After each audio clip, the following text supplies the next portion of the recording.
Sebelum saya akhiri, nih ada banyak yang bertanya. Tolong dengar dengan serius, ini serius. Di banyak yang bertanya di medsos, supaya sekali jawab enak sini.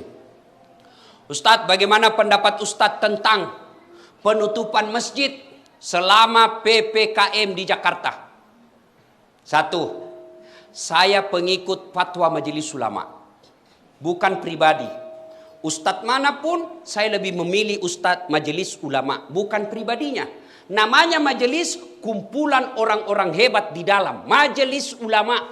Di majelis itu ada ahli fikih, ada ahli sejarah, ada ahli bahasa, ada ahli filsafat, ada ahli sosial. Semua berkumpul, bermusyawarah dan memutuskan rumah ibadah di PPKM untuk sementara dianjurkan untuk tidak datang ke masjid.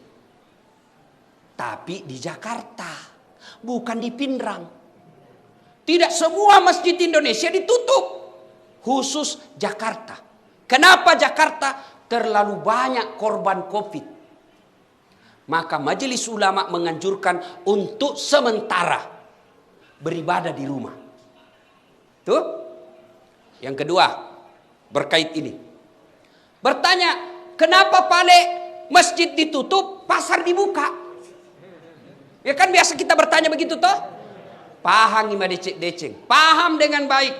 Semua fungsi-fungsi masjid boleh dipindahkan dan dilakukan di rumah.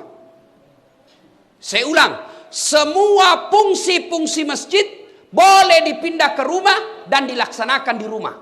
Apa maksudnya? Sholat berjamaah boleh di rumah. Berdoa boleh di rumah. Ngaji boleh di rumah.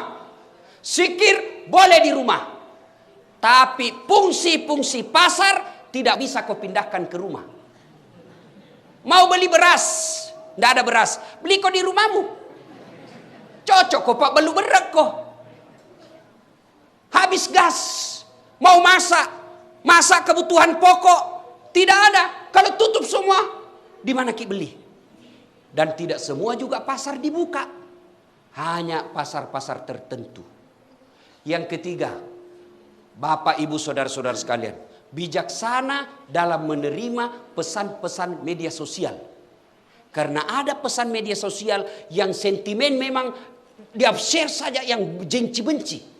Habis energi, habis tenaga hanya untuk berdebat.